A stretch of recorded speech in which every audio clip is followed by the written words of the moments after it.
I remember many years ago, I was talking to this guy. We weren't even in a relationship, and he was trying to become a DJ, not like aspiring in something that people BS about. Like, he legitimately wanted to be a DJ and wanted to start booking major venues.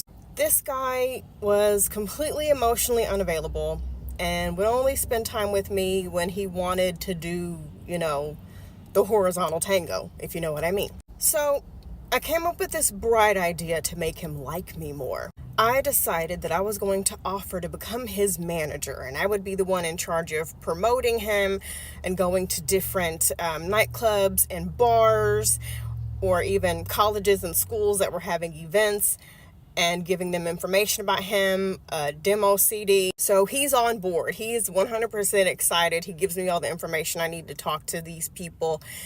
And it's day one. I worked full time. It was my off day. And I went to one restaurant, nightclub type place. And I'm talking to the manager. And literally, mid-conversation, I had a thought. Who is supporting me and helping me make my dreams come true?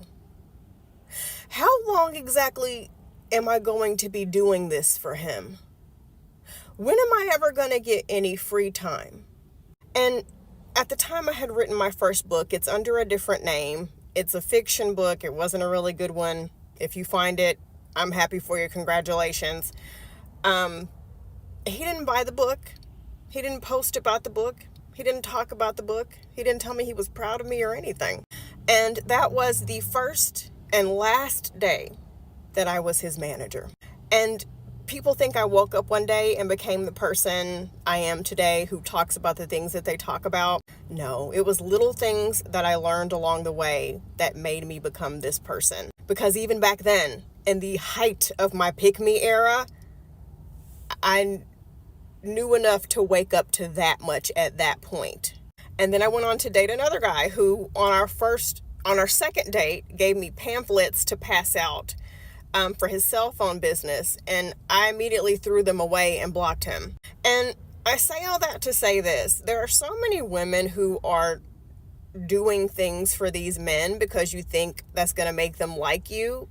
You think that's going to force them to spend time with you and to prioritize you, when in actuality, these men are they're using you for your free personal assistant and management services. If they didn't respect you before, there's nothing that you can do to make them respect you. Nothing.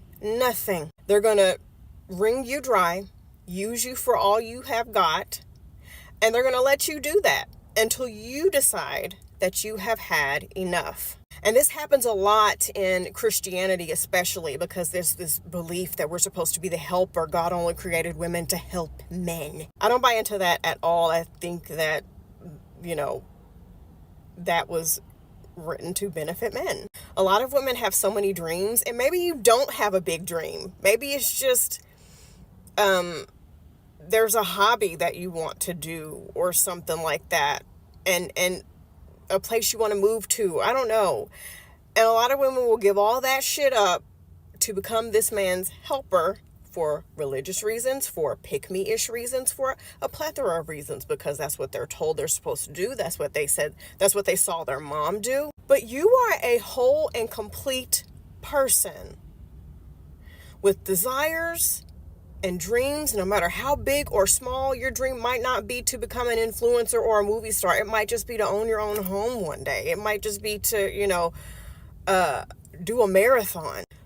But supporting should be reciprocated.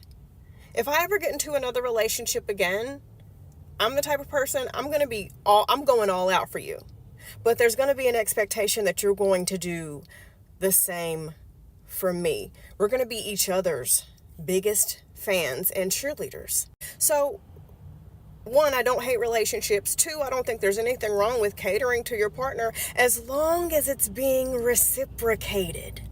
That's the key that a lot of us are missing. And that's going to lead to you getting burnt out, getting frustrated, being completely emotionally and mentally destroyed if they decide they want to leave you for whatever reason. I do not recommend those one-sided relationships where you're carrying everything on your back. Reciprocation. Is it coming back to you from them?